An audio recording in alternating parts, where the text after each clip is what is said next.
ಗ್ರಂಥಾಲಯ ಓದುಗರ ಗ್ರೂಪಿಗೆ ತಮ್ಮೆಲ್ಲರಿಗೂ ಹಾರ್ದಿಕವಾಗಿರ್ತಕ್ಕಂಥ ಸ್ವಾಗತ.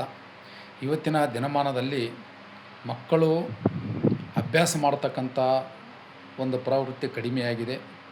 ಅವರು ಸದಾ ಮೊಬೈಲ್ಗಳನ್ನು, ಟಿ ವಿಗಳನ್ನು ನೋಡುತ್ತಾ ಸಮಯವನ್ನು ಹಾಳು ಮಾಡ್ತಾಯಿದ್ದಾರೆ. ಈ ಒಂದು ಸಂದರ್ಭದಲ್ಲಿ ಸಾಕಷ್ಟು ಜ್ಞಾನವನ್ನು ಬೆಳೆಸಿಕೊಳ್ಳಲು ಅವಕಾಶ ಇರತಕ್ಕಂಥ ವಯಸ್ಸಿನಲ್ಲಿ ಮಕ್ಕಳು ಅಡ್ಡದಾರಿ ಹಿಡಿಯುತ್ತಿರುವುದು ಬಹಳ ವಿಷಾದನೀಯ ಸಂಗತಿ. ದಯಮಾಡಿ ಪಾಲಕರಲ್ಲಿ ನಾನು ವಿನಂತಿ ಮಾಡ್ತಾಯಿದ್ದೀನಿ, ತಂದೆ ತಾಯಿ ಆಜುಬಾಜು ಸುತ್ತಮುತ್ತ ಇರ್ತಕ್ಕಂಥವ್ರು ತಾವೆಲ್ಲರೂ ಆ ಮಕ್ಕಳ ಬಗ್ಗೆ ಗಮನ ಹರಿಸಬೇಕು. ಮಕ್ಕಳು ಅಡ್ಡದಾರಿಗೆ ಹೋಗದಂತೆ ನೋಡಿಕೊಳ್ಳಬೇಕು. ಇವತ್ತು ಜ್ಞಾನ ಬಹಳ ಮುಖ್ಯ. ಆ ಜ್ಞಾನವನ್ನು ಬೆಳೆಸಿಕೊಳ್ಳುವ ಒಂದು ವ್ಯವಸ್ಥೆಗೆ ಹೋಗಬೇಕು. ಆದರೆ ಇವತ್ತು ಮೊಬೈಲ್ಗಳು ಒಳ್ಳೆಯದಕ್ಕೂ ಇದ್ದಾವೆ, ಕೆಟ್ಟದಕ್ಕೂ ಇದ್ದಾವೆ. ಆದರೆ ಬಹಳಷ್ಟು ಮಕ್ಕಳು ಪಬ್ಜಿ ಗೇಮ್ ಆಡಿ ತಮ್ಮ ಜೀವನವನ್ನು ಹಾಳು ಮಾಡಿಕೊಳ್ತಾ ಇದ್ದಾರೆ. ನಾನು ನೋಡಿದಾಗ ಬಹಳ ಕೆಟ್ಟ ಅನ್ನಿಸ್ತಾ ಇದೆ.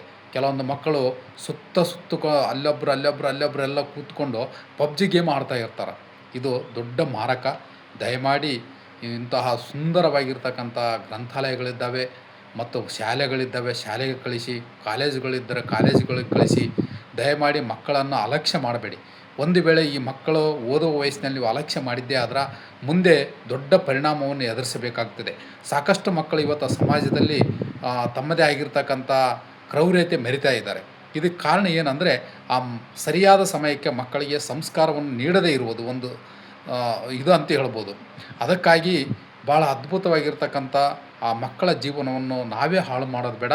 ಮಕ್ಕಳಿಗೆ ಒಳ್ಳೆಯ ರೀತಿಯಿಂದ ಹೇಳೋಣ, ತಿಳಿಸೋಣ, ಅವರನ್ನು ವಿದ್ಯಾವಂತರನ್ನಾಗಿ ಮಾಡೋಣ, ಬುದ್ಧಿವಂತರನ್ನಾಗಿ ಮಾಡೋಣ. ತಾವೆಲ್ಲರೂ ಅದಕ್ಕೆ ಸಹಕಾರ ನೀಡಿ.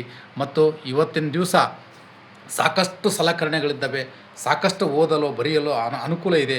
ಅಂತಹ ಮಕ್ಕಳನ್ನು ದಯಮಾಡಿ ಅಲಕ್ಷ್ಯ ಮಾಡದೆ ಮಕ್ಕಳಿಗೆ ಬುದ್ಧಿವಾದ ಹೇಳಿ ಅವರನ್ನು ತಿದ್ದಿ ತೀಡಿ ಸಮಾಜದಲ್ಲಿ ಒಳ್ಳೆಯ ನಾಗರಿಕರನ್ನಾಗಿ ಮಾಡಬೇಕಂತ ನಾನು ವಿನಂತಿಯನ್ನು ಮಾಡ್ತಾಯಿದ್ದೀನಿ.